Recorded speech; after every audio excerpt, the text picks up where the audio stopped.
എല്ലാവർക്കും ഈ സെഷനിലേക്ക് ഹൃദ്യമായ സ്വാഗതം. BCCI quells India jersey rumour. ഇവിടെ നമുക്ക് നോക്കാം.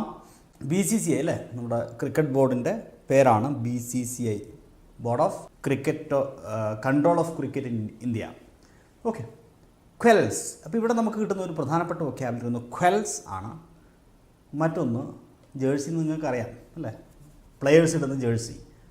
റൂമേഴ്സ് എന്ന് പറഞ്ഞാൽ കിംവദന്തി. അപ്പോൾ BCCI എന്താ ചെയ്യുന്നത്? ജേഴ്സിയുമായി ബന്ധപ്പെട്ട ജേഴ്സി റൂമർ, ജേഴ്സിയുമായി ബന്ധപ്പെട്ടുള്ള ഇന്ത്യയുടെ ജേഴ്സിയുമായി ബന്ധപ്പെട്ട ഇന്ത്യൻ ക്രിക്കറ്റ് ടീമിൻ്റെ ജേഴ്സിയുമായി ബന്ധപ്പെട്ട ഒരു കിംവദന്തി, ആ കിംവദന്തിയെ ക്വെൽ ചെയ്യുന്നു. അപ്പോൾ എന്താണ് ക്വെൽ എന്നുള്ളതാണ് നമ്മുടെ ആദ്യത്തെ സംശയം. ക്വെൽ എന്ന് പറഞ്ഞു കഴിഞ്ഞാൽ നമ്മളൊരു കാര്യത്തെ തള്ളിക്കളയുക, അല്ലെങ്കിൽ അമർച്ച ചെയ്യുക, അല്ലെങ്കിൽ അവസാനിപ്പിക്കുക എന്നർത്ഥമാണ്. ശരിക്കും ഇതിനെ അവസാനിപ്പിക്കുക എന്ന അർത്ഥത്തിലാണ് നിങ്ങൾ പഠിക്കേണ്ടത്. ഇതിൻ്റെ പ്രധാനപ്പെട്ട അർത്ഥം അവസാനിപ്പിക്കുക.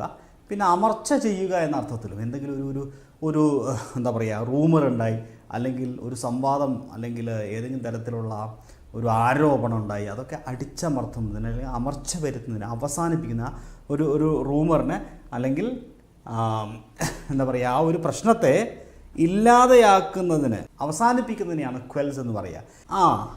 അമർച്ച ചെയ്തു, ഇതാണ് ഇതിൻ്റെ ഹെഡിങ്ങിൽ പറയുന്നത്. അപ്പോൾ റൂമേഴ്സ് എന്ന് പറഞ്ഞാൽ കിംവദന്തിയാണ്, അപവാദ പ്രചരമാണ്. ക്വെൽസ് എന്ന് പറഞ്ഞാൽ അവസാനിപ്പിക്കുക, അല്ലെങ്കിൽ അമർച്ച വരുത്തുക. രണ്ട് പ്രധാനപ്പെട്ട വൊക്കാബുലറികൾ നമുക്ക് ഈ ഹെഡ്ലൈനിൽ നിന്ന് കിട്ടി.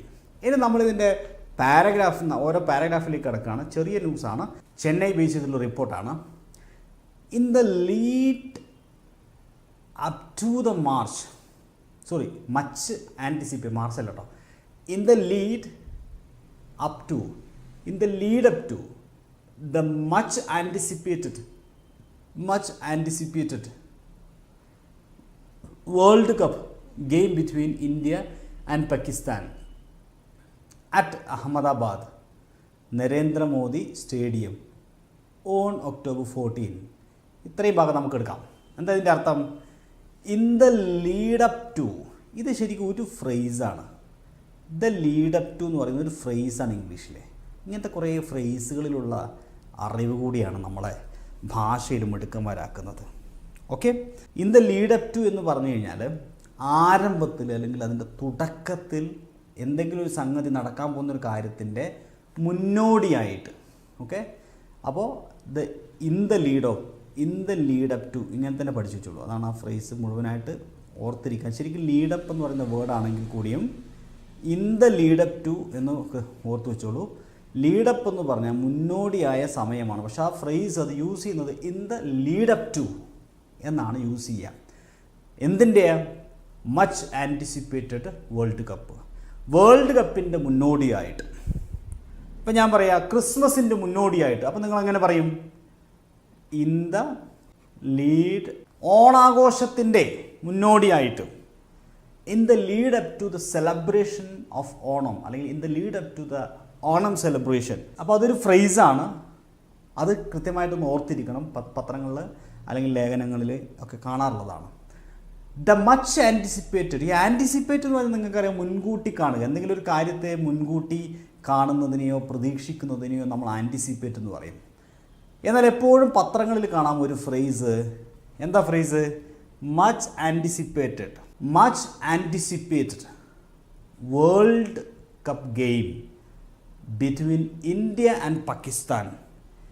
ഇന്ത്യയും പാകിസ്ഥാനും തമ്മിലുള്ള മച്ച് ആൻറ്റിസിപ്പേറ്റഡ് ആയിട്ടുള്ള, ഏറെ പ്രതീക്ഷയോടുകൂടി കാത്തു നിൽക്കുന്ന, മച്ച് ആൻറ്റിസിപ്പേറ്റഡ് ഏറെ പ്രതീക്ഷയോടുകൂടി കാത്തിരിക്കുന്ന world cup game between India and Pakistan, ഇന്ത്യയും പാകിസ്ഥാനും ഇടയിൽ, at Ahmedabad Narendra Modi stadium October 14. എവിടെയാണ്? അഹമ്മദാബാദ് നരേന്ദ്രമോദി സ്റ്റേഡിയത്തിൽ. Modi stadium on October 14. There was speculation around a change in the Indian teams playing. എന്താ അവരുടെ സ്പെക്കുലേഷൻ എന്നൊരു വേർഡുണ്ട്. What is speculation? എന്താ സ്പെക്കുലേഷൻ? സ്പെക്കുലേഷൻ എന്ന് പറഞ്ഞു കഴിഞ്ഞാൽ അനുമാനം അല്ലെങ്കിൽ ഊഹമാണ്. അപ്പോൾ ഈ പാരഗ്രാഫിൽ നിന്ന് കിട്ടിയ വേർഡ്സുകളാണ് lead up, anticipate, much anticipated, speculation. അപ്പോൾ എന്താണ് ന്യൂസ് മനസ്സിലായല്ലോ? In the lead up to the much anticipated world cup game between India and Pakistan, ഇന്ത്യയും പാകിസ്ഥാനും തമ്മിലുള്ള ഏറെ പ്രതീക്ഷയോടുകൂടി കാത്തിരിക്കുന്ന വേൾഡ് കപ്പിന് മുന്നോടിയായി എവിടെയാണ് നടക്കുന്നത്? അറ്റ് അഹമ്മദാബാദ് നരേന്ദ്രമോദി സ്റ്റേഡിയത്തിൽ. എപ്പോൾ? October 14. There was a speculation, ഒരു ഊഹാപോഹം ഉണ്ടായിരുന്നു. എന്തായിരുന്നു ആ ഊഹാപോഹം? A change in the Indian team's playing jersey. A speculation around a change, മാറ്റം in the Indian team's playing jersey. Indian ടീമിൻ്റെ ജേഴ്സിയിൽ മാറ്റം. ഓക്കെ, ജേഴ്സി മാറുമെന്ന ഒരു ഊഹാപോഹം. ഹവർ, എന്നാൽ BCCI ട്രഷറർ, BCCIയുടെ ട്രഷറായിട്ടുള്ള ആശിഷ് ഷെലാർ എന്ത് ചെയ്യുന്നു? Dismissed the alleged reports. ആ ആരോപിതമായിട്ടുള്ള ആ റിപ്പോർട്ടിലെ അത് ഡിസ്മിസ് ചെയ്തു. ദാറ്റ് മീൻസ് തള്ളിക്കളഞ്ഞു. ആൻഡ് എന്നിട്ട് സ്റ്റേറ്റഡ്, പ്രസ്താവിച്ചു, the men in blue. Men in blue എന്ന് പറയുന്നത് നമ്മൾ ഇന്ത്യൻ ടീമിനെ അങ്ങനെ വിളിക്കുന്നത്, നീല ജേഴ്സിയിലുള്ള ടീം. അതുകൊണ്ട് ദ മെൻ ഇൻ ബ്ലൂ കൂട്ടായിട്ട് അങ്ങനെ വിളിക്കുന്നത്. Men in blue means Indian ടീമിനെയാണ് the men in blue. Men means ആൾക്കാർ, അംഗങ്ങൾ. ഇൻ ബ്ലൂ, നീല നിറത്തിൽ, നീല ജേഴ്സിയിലുള്ള അംഗങ്ങൾ. Men in blue will sports means സ്പോർട്സിൽ പങ്കെടുക്കുക. ഇന്ത്യ കളേഴ്സ്, ഇന്ത്യയുടെ കളറായിട്ടുള്ള ബ്ലൂ കളറിൽ at ICC cricket world cup 2023, 2023 ICC world cup, ലോകകപ്പിൽ. ദ ഏർലിയർ റൂമേഴ്സ്, നേരത്തെ ഉണ്ടായിരുന്ന റൂമേഴ്സ്, കിംവദന്തികൾ, സെൻറ്റേഡ് അറൗണ്ട്. ശ്രദ്ധിക്കണേ, ഇതൊരു ഫ്രേസാണ്. ഓക്കെ, നേരത്തെ നമ്മൾ ഇൻ ദ ലീഡ് ടു പറഞ്ഞതുപോലെ, in the lead up to എന്ന് പറഞ്ഞതുപോലെ, സെൻറ്റേഡ് അറൗണ്ട് എന്ന് പറഞ്ഞാൽ കേന്ദ്രീകരിച്ചുള്ള, എന്തെങ്കിലും ഒരു വിഷയത്തെ ചുറ്റിപ്പറ്റിയുള്ള, നമ്മൾ മലയാളത്തിൽ പറയില്ലേ ചുറ്റിപ്പറ്റിയുള്ള, centred around. India donning. Okay, donning, don. ഇതിൽ മലയാളത്തിൽ നമ്മൾ ധരിക്കുക, വെയർ എന്ന് പറയില്ലേ, വസ്ത്രമൊക്കെ ധരിക്കുക എന്ന് പറയില്ല. അതിൻ്റെ ഇംഗ്ലീഷിൽ മറ്റൊരു വേർഡ് ഉണ്ട്, വെയർ അല്ല, അത് ഡോൺ. ആ ഡോണിൻ്റെ പാസ്റ്റാണ് ഡോണ്ട്. ഓക്കെ, ഡോണ്ട് എന്ന് പറഞ്ഞാൽ വോർ, വെയറിൻ്റെ പാസ്റ്റ് ഡോണ്ട്. അപ്പോൾ ഡോൺ എന്ന് പറഞ്ഞാൽ വെയർ, ധരിക്കുക എന്നാണ്. ധരിക്കുക, ശ്രദ്ധിച്ചുള്ള, ധരിക്കുക ഒരു പുതിയ വാക്കായിരിക്കും അല്ലേ. അപ്പോൾ വേറൊരു വേർഡ് ഉണ്ട്. ഇപ്പോൾ വെള്ള വസ്ത്രം ധരിച്ച, white colour dress. Don't in white colour dress എന്ന് പറയാം. വെള്ള വസ്ത്രം ധരിച്ച എന്ന് നമുക്ക് ഇംഗ്ലീഷിൽ don't in white colour dress. ഇനി സിമ്പിളായിട്ട് ഇംഗ്ലീഷിൽ വേറൊരു രീതി പറയാം, വൈറ്റ് ക്ലാഡ്. ക്ലാഡ് എന്ന് പറഞ്ഞാൽ ഒരു ഇന്ന വസ്ത്രം ധരിച്ച, വൈറ്റ് ക്ലാഡ്, വെള്ള വസ്ത്രം ധരിച്ച എന്നും പറയാം. വൈറ്റ് ക്ലാഡ് പീപ്പിൾ, വെള്ള വസ്ത്രം ധരിച്ച ആൾക്കാർ. Okay, yes.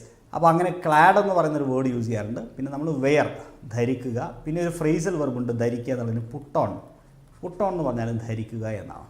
ഈ വാക്കുകളൊക്കെ ഓർത്തിരിക്കുക.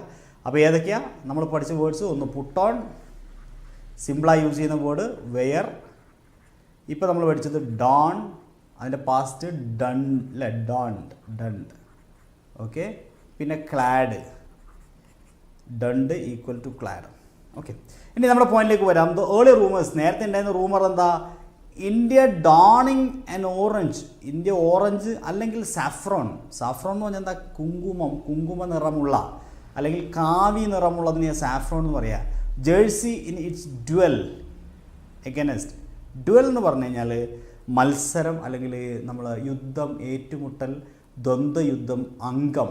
അപ്പോൾ ഇവിടെ നമുക്ക് അംഗം എന്ന അർത്ഥത്തിൽ യൂസ് ചെയ്യാം. അപ്പോൾ saffron jersey in its dual, ഇതിൻ്റെ അംഗം ആരുമായിട്ട്?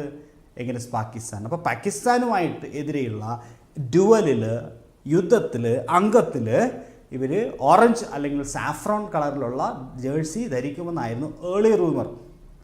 ഓക്കെ, അപ്പോൾ അത് ഓർത്തിരിക്കുക. ഇനി while it's A fact that the squad members, ഈ സ്ക്വാഡ് എന്ന് പറഞ്ഞ ഒരു കൂട്ടത്തിലെ ഒരു ടീമിലെ അംഗങ്ങളെയാണ് സ്ക്വാഡ് എന്ന് പറയുക. സ്ക്വാഡ് കൂട്ടത്തിലെ അംഗങ്ങളായിട്ടുള്ള ആളുകൾ ഡണ്ട്. എന്താ donned? An orange jersey for training schedules. ഇവർ ട്രെയിനിങ്ങിൻ്റെ സമയത്ത് ഇവർ ഏതായിരുന്നു ജേഴ്സി ധരിച്ചിരുന്നത്? ഓറഞ്ച് ആയിരുന്നു. They have always turned out, അവരെല്ലായ്പ്പോഴും ടേൺ ഔട്ട് ചെയ്തിരുന്നത്. Turn out means arrive. എത്തിച്ചേരുക, എത്തുക. ടേൺ ഔട്ട് മീൻസ് എത്തിച്ചേരുക. In the blue shade for matches. മാച്ചസിന് അവർ എല്ലായ്പ്പോഴും എത്തിപ്പെട്ടിരുന്നത്, ടേൺ ഔട്ട് ചെയ്തിരുന്നത് നീലയിലായിരുന്നു. Including the latest world cup game. ഈ അടുത്ത കാലത്ത് നടന്ന Australia here at M A. Chidambaram stadium on Sunday M A. Chidambaram സ്റ്റേഡിയത്തിലടക്കം ഓസ്ട്രേലിയയോടുള്ള ഗെയിമിൻ്റെ സമയത്ത് പോലും അവർ ടേൺ ഔട്ട് ചെയ്തിരുന്നത്, എത്തിച്ചേർന്നിരുന്നത്. ഓക്കെ, അല്ലെങ്കിൽ വേറൊരു വേർഡ് ടേൺ അപ്പ്, എത്തിച്ചേരുക. Okay, they have always turned out in the blue shade for matches including the latest world cup game against Australia. അപ്പോൾ ടേൺ അപ്പ് എന്ന അർത്ഥത്തിനാണ് നമ്മൾ പൊതുവെ എത്തിച്ചേരുക എന്ന അർത്ഥത്തിൽ നമ്മൾ സാധാരണ യൂസ് ചെയ്യാറുള്ളത്. ഓക്കെ, ഇനി നമ്മളിന്ന് പഠിച്ച വേർഡ്സുകൾ നോക്കാം. അവസാനിപ്പിക്കുക, അമർച്ച വരുത്തുക എന്ന അർത്ഥത്തിൽ നമ്മൾ പഠിച്ച വേർഡ് ഏതാ? ക്വൽ. റൂമേഴ്സ്, കിംവദന്തി, അപവാദ പ്രചരണം. ലീഡപ്പ്, മുന്നോടിയായ സമയം. ലീഡപ്പ് ടു മുന്നോടിയായ സമയം. സ്പെക്യുലേഷൻ, അനുമാനം, ഊഹം. ആൻറ്റിസിപ്പേറ്റ് എന്ന് പറഞ്ഞാൽ പ്രതീക്ഷിക്കുക, മുൻകൂട്ടി കാണുക. മച്ച് ആൻറ്റിസിപ്പേറ്റ്, ഏറെ പ്രതീക്ഷയോടെ കാത്തിരിക്കുന്ന. സ്റ്റേറ്റ്, പ്രസ്താവിക്കുക, അറിയിക്കുക. ഡിസ്മിസ്, തള്ളിക്കളയുക. സെൻറ്റേർഡ് അറൗണ്ട്, ചുറ്റിപ്പറ്റിയുള്ള. സെൻറ്റേർഡ് അറൗണ്ട് മീൻസ് ചുറ്റിപ്പറ്റിയുള്ള. ഓക്കെ. ഡോൺ, ധരിക്കുക. ഡോണ്ട്, ധരിച്ച. സാഫ്രോൺ, കാവി നിറമുള്ള, അല്ലെങ്കിൽ കുങ്കുമത്തിനും സാഫ്രോൺ എന്നാണ് പറയുക അല്ലേ, കുങ്കുമ നിറമുള്ളതിനും കുങ്കുമത്തിനും. ഡൽ, അംഗം, ദ്വന്ദ്വയുദ്ധം. ടേൺ ഔട്ട് അല്ലെങ്കിൽ ടേൺ അപ്പ് എന്ന് പറഞ്ഞാൽ എത്തിച്ചേരുക. ഓക്കെ, ടേൺ അപ്പ്, എത്തിച്ചേരുക. ഓക്കെ, അപ്പോൾ ഇത്രയാണ് ഇതുമായി ബന്ധപ്പെട്ട് പറയാനുള്ളത്. ചെറിയ ന്യൂസായിരുന്നു. ഇന്ന് പഠിച്ച വാക്കുകളൊക്കെ പ്രത്യേകമായിട്ട് നിങ്ങളൊരു ഡയറി തന്നെ കീപ്പ് ചെയ്യുക. ഈ വൊക്കാബുലറി എല്ലാം 100 വാർത്തകൾ കഴിയുമ്പോൾ എത്ര വൊക്കാബുലറി നമ്മൾ കടന്നു പോകും. അതെല്ലാം കൃത്യമായിട്ട് ഓരോ ദിവസവും ഓരോ പേജ് എടുത്ത് എഴുതി വെക്കുക. 2 ഭാഗം ആയിട്ട് എഴുതി വെക്കുക. ഒരു പേജ് എടുക്കുക, എന്നിട്ട് ഒരു ഭാഗത്ത് ഒന്നുകിൽ അതിൻ്റെ മലയാളം മീനിങ്, എന്നിട്ട് ഇവിടെ ഇംഗ്ലീഷ്, അല്ലെങ്കിൽ ഇവിടെ ഇംഗ്ലീഷ് ഇപ്പുറത്ത് മലയാളം, എന്നിട്ട് ഒരു വശം മറച്ച് വെച്ചിട്ട് ഒരു വശം വായിക്കാം. അപ്പോൾ മലയാളം ദ്വന്ദ്വയുദ്ധം, ഇവിടെ ദ്വന്ദ്വയുദ്ധം എന്ന് എഴുതിയിട്ടുണ്ട്. ആലോചിക്കുക, ദ്വന്ദ്വയുദ്ധത്തിന് ഏതായിരുന്നു വാക്ക്? അപ്പോൾ നിങ്ങൾക്ക് കിട്ടും. എന്താണ്? ഡ്വൽ. ദ്വന്ദ്വയുദ്ധം, ഡ്വൽ. ഇവിടെ ധരിക്കുക എന്ന് എഴുതിയിട്ടുണ്ട്. ധരിക്കുക, ധരിച്ച. ഡോൺ, ഡണ്ട് അല്ലേ, ഡണ്ട്. അങ്ങനെ ഓർത്തിരിക്കുക. ഇനി തിരിച്ചായാലും കുഴപ്പമില്ല. ഇപ്പുറത്ത് ഡണ്ട് എന്ന് എഴുതിയിട്ട് ഉണ്ടെങ്കിൽ ഇവിടെ മറച്ച് പിടിച്ചിട്ട് എപ്പോഴും മലയാളം വായിച്ചിട്ട് ഇംഗ്ലീഷ് ഓർത്തിക്കുക. അപ്പോൾ നമ്മുടെ മെമ്മറൈസ് ചെയ്യാനുള്ള കപ്പാസിറ്റി കൂടി വർദ്ധിച്ചു വരുള്ളൂ. ലെഫ്റ്റ് സൈഡ് എവിടെയാണോ ഇംഗ്ലീഷ് മറച്ച് വെച്ചിട്ട് മലയാളം വായിക്കുക, എന്നിട്ട് ഇങ്ങനെ ഓർത്തെടുക്കുക. അങ്ങനെ നിങ്ങൾ 1-2 പ്രാവശ്യം ചെയ്യുമ്പോഴേക്കും തന്നെ അത് ഓർമ്മയിലേക്ക് വരും. അങ്ങനെ പിന്നെ അത് ഇടയ്ക്കിടയ്ക്ക് പ്രാക്ടീസ് ചെയ്യുക. 100 ന്യൂസ് കഴിയുമ്പോഴേക്കും നിങ്ങൾക്ക് ഒരു ബുക്ക് നിറയെ വൊക്കാബുലറി ആവും. നിങ്ങളുടെ ബ്രെയിൻ നിറയെ ഒരുപാട് വാക്കുകളാവും. നിങ്ങളൊരു പുതിയ ആളായി മാറും. അപ്പോൾ ഈ സെഷൻ ഇവിടെ അവസാനിപ്പിക്കുകയാണ്.